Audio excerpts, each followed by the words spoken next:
जब अभी हम बात कर रहे थे कि उन लोगों का क्या कसूर है जो हर मरतबा एक अपोजिशन अपने किसी भी नुमाइंदे को मुंतखब करते हैं और वो अपोजिशन में होता है, उनका रास्ता क्यों रुकता है, तरक्की का रास्ता उनका क्यों रुका होता है? देखें, सूरत हाल ये है कि लोग अपनी पसंद से जो उस वक्त उम्मीदवारान होते हैं उनमें से बेहतर उम्मीदवार को चुनते हैं। अब जैसे मैंने इलेक्शन कॉन्टेस्ट किया तो मैं पहले दिन से ही मेरे हलके के लोगों को सबको पता था कि मेरा ताल्लुक़ तहरीक इंसाफ से है, और जो सब अंदाज़ा लगा रहे थे कि इस दफ़ा हुकूमत तहरीक इंसाफ की नहीं बनेगी।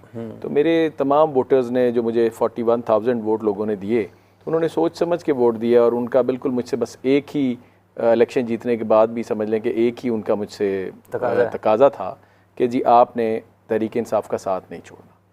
तो मैंने अपनी आवाम, अपने तमाम वोटर्स की उस राय को मद्देनज़र रखते हुए उनसे मशवरा करके फ़ैसला किया कि मुझे तहरीक इंसाफ ने हमें सुन्नी इत्तेहाद काउंसिल में शामिल होने को कहा, तो मैंने सुन्नी इत्तेहाद काउंसिल में शमूलियत इख्तियार की। इंशाअल्लाह ताला मैं असेंबली में भी अपने हल्के की डेवलपमेंट के लिए अपनी हल्के की आवाज़ उठा रहा हूँ।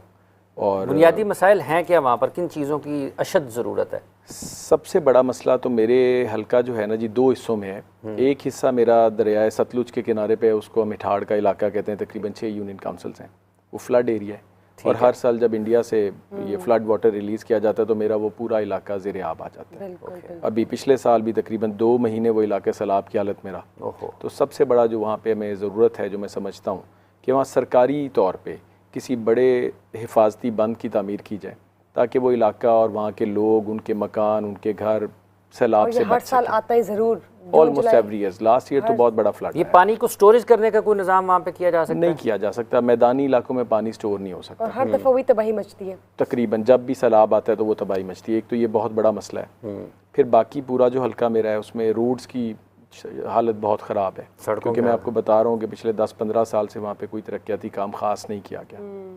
तो रोड्स की हालत बहुत ज़्यादा ख़राब है। स्कूलों की अपग्रेडेशन बकाया है। जो प्राइमरी स्कूल थे, 1985 में प्राइमरी स्कूल बना था, आज भी प्राइमरी स्कूल है। जो मिडिल स्कूल था वो आज भी मिडिल स्कूल 40 साल बाद हुई है, वहीं के वहीं खड़े हैं। एग्जैक्ट इलाके का नाम बताएं। ये जी PP 239 है जी जी। इसमें आधा इलाका तहसील चिश्तियाँ का रूरल एरिया और आधा तहसील भावल नगर का रूरल एरिया। बिल्कुल ठीक हो गया। नहीं 40 साल से वही है, मतलब कोई खास डेवलपमेंट नहीं हुई। यहाँ तक कि आप देखें कि 4.5 लाख की आबादी और वहाँ पे एक भी डिग्री कॉलेज नहीं है, ना लड़कों का ना लड़कियों का। बड़ी अच्छी बात है कि आपने हाईलाइट किया इस इशू को। कोई बड़ा हॉस्पिटल नहीं है, बहुत ज़्यादा मसाइल हैं। बिल्कुल ठीक है। ये कॉलर है हमारे साथ। अस्सलाम वालेकुम जी। जी वालेकुम सलाम। जी फरमाइए, कौन साहब कहाँ से हैं? जी मैं सिटी चिश्तिया से अल्लाह रखा बात कर रहा हूँ। मैं शुक्रिया अदा करना चाहता हूँ मतियाना साहब का, मियाँ आतिफ मतियाना साहब का, कि जिन्होंने PP 239 जो हमारे हल्के की आवाम की आवाज़ उठाई पंजाब असम्बली में जाके। मैं मुख्तलिफ प्रोग्रामों में इन्होंने हमारा हल्के की आवाज़ उठाई। मैं इनका दिल से शुक्रिया अदा करता हूँ। बहुत शुक्रिया जी अल्लाह रखा साहब, ये बराह रास्त शुक्रिया पहुंचा है मियाँ साहब। शुक्रिया जी, शुक्रिया। बहुत अच्छी बात है, आप इश्यूज हाईलाइट कर रहे हैं अपने इलाके के, और बहुत ज़रूरी है वहाँ पे डेवलपमेंट होना। तालीम के भी हाल जो है वो खासा कमज़ोर है। 4.5 लाख आबादी में आप देखें ना कि कोई डिग्री कॉलेज 4.5 लाख की आबादी है, कोई डिग्री कॉलेज नहीं। डेवलपमेंट तो बहुत ज़रूरी है। तो 2024 का ज़माना है, 4.5 लाख की आबादी है और कोई कॉलेज नहीं पहुँच गया। वहाँ पे अगर तरक्की नहीं हुई तो होनी चाहिए, और वहाँ उस तक नहीं। तो ये जब ये कैंपेन होती है मियाँ साहब, जो लोग आते हैं मुख्तलिफ वोट लेने के लिए, वो क्या कहते हैं उन लोगों को? मतलब हर मरतबा इलेक्शन में क्या कहते होंगे? बस आप देखें कि लोग रिपीट भी हो रहे हैं वहाँ पे, 3-3 दफ़ा से बन के बैठे हुए हैं। एक ही शख्स तीसरी दफ़ा रिपीट हुए, उनको नहीं इंटरेस्ट है। बाज़ लोग जो होते हैं वो, मेरी अब जिस नीयत से मैं सियासत कर रहा हूँ, तो मेरी पहले दिन से ये नीयत है कि मैं अपने इलाके के लिए, उनकी बेहतरी के लिए, भलाई के लिए अपना कोई किरदार अदा कर सकूँ, लोगों को इंसाफ मुहैया करवाने में उनकी मदद कर सकूँ। हमारे पुलिस कल्चर आपको पता है कि जिस तरह आजकल बहुत ज़्यादा पुलिस कल्चर है, और रूरल एरियाज़ में तो बहुत ज़्यादा पुलिस की इन्वॉल्वमेंट है, तो उसमें भी गरीब आदमियों को, लोगों को हमारी किसी न किसी शक्ल में मदद की ज़रूरत होती है। तो मैं तो ये समझता हूँ कि अल्लाह ताला ने हमारी ये ज़िम्मेदारी हमें दी है, और हमसे अल्लाह ताला ये नेक काम ले रहे हैं कि हम जिस शक्ल में भी, चाहे सियासत में आके, चाहे दीन में आके, जिस तरह लोग सब खिदमत करते हैं, हम भी लोगों की खिदमत करें और लोगों के मसाइल हल करने में पूरा अपना किरदार अदा बिल्कुल ठीक बात की। कॉलर है जी, अस्सलाम वालेकुम। अस्सलाम वालेकुम जी।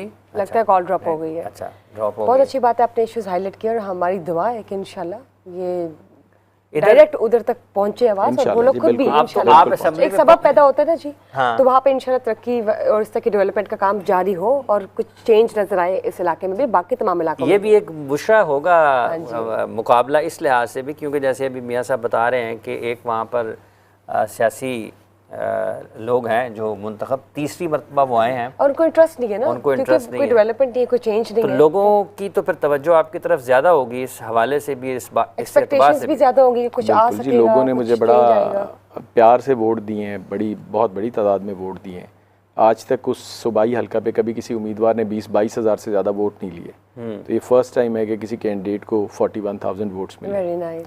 तो लोगों से मेरा राब्ता भी मुसलसल है, और मेरा ख़ानदान भी तकरीबन पिछले 40 साल से सियासत में, मेरे चचा इससे पहले 2 दफ़ा मेंबर कौमी असम्बली रह चुके हैं। आपने ये इश्यूज जो आपने हमें बताए हैं वो तो आप डिस्कस ही कर रहे हैं, पार्लियामेंट हाउस में बताए हैं आपने? जी बिल्कुल, मैंने और अभी कोई पार्लियामेंट strategies, हाउस कोई बिल में पास कराने की कोई इस तरह जी की कोई बिल्कुल, मैंने अभी बजट सेशन जो next चल रहा move था चल रही हमारा, है इस पे? बनना चाहिए। बजट सेशन के अंदर मैंने अपने सारे इलाके के मसाइल और हर चीज़ के ऊपर आवाज़ उठाई है। और उन्होंने इस चीज को पिन पॉइंट किया है? देखिए, अब ये तो अब क्योंकि हम अपोजिशन में हैं तो फिर ये तो गवर्नमेंट का काम है कि राना वो साहब आए थे पिन ना पॉइंट यहाँ कर पर, रही है। हमारे पास जी, थे जी। वो एजुकेशन मिनिस्टर हैं राना सिकंदर हयात साहब मेरा ख्याल है। जी जी, तो वो तो कहते हैं हम तालीम के ऊपर बहुत काम कर रहे हैं। तो हाँ ये जी, तो बुनियादी बिल्कुल। मसला है कि अगर वहाँ पर जो बुनियादी सतह की तालीम है वो भी वो मैसर तो नहीं होनी है। चाहिए। आपने प्राइमरी के एक स्कूल की बात की जो देखिए, हम 1985 का मैं है। आपको इसका जवाब देता हूँ कि अगर वो कोशिश कर रहे हैं तो हम उनके साथ खड़े हैं। बिल्कुल हम असेंबली के अंदर जमहूरियत को चलाने के लिए पूरा अपना किरदार अदा कर रहे हैं।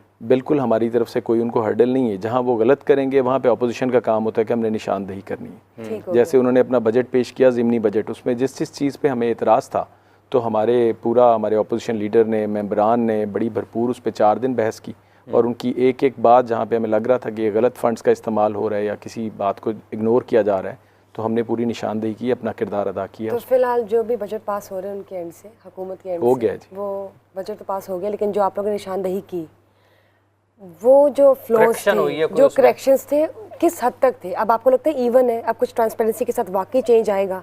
हुकूमत ला रही है चेंज? देखिए, सबसे पहली बात तो मैं ये करना चाहूँगा कि जो हुकूमत बनी है, आप सब जानते हैं कि वो हुकूमत किस तरह बनी है।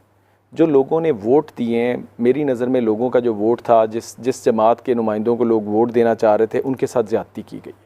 अब मैं अपनी पार्टी की बात करता हूँ तो मेरी पार्टी के बेशुमार ऐसे उम्मीदवारान थे जिन्हें इलेक्शन से पहले ही जमात छुड़वा दी गई और दूसरी जमातों में शामिल कर दिया गया। इसी तरह इलेक्शंस के बीच में भी काफ़ी ज़्यादा दखल अंदाजी थी मुख्तलिफ़ लोगों की, मुख्तलिफ़ इदारों की, जिसकी वजह से रिज़ल्ट्स मैं समझता हूँ कि फ़ेयर नहीं आए। अगर ये फेयर इलेक्शन होता पूरी तरह तो मेरे अंदाजे में पंजाब में भी पाकिस्तान तहरीक इंसाफ की हुकूमत होती है और फेडरल में भी पाकिस्तान तहरीक इंसाफ की हुकूमत। लेकिन कहते हैं कि ये जो पार्लिमानी तर्ज हुकूमत है, इसमें जितनी अहमियत हुकूमत की होती है उससे ज़्यादा अहमियत अपोजिशन की भी होती है। बिल्कुल, अपोजिशन की बहुत अहमियत होती है, और अपोजिशन अगर एक्टिव हो, जिस तरह मैं समझता हूँ कि पंजाब असेंबली में हम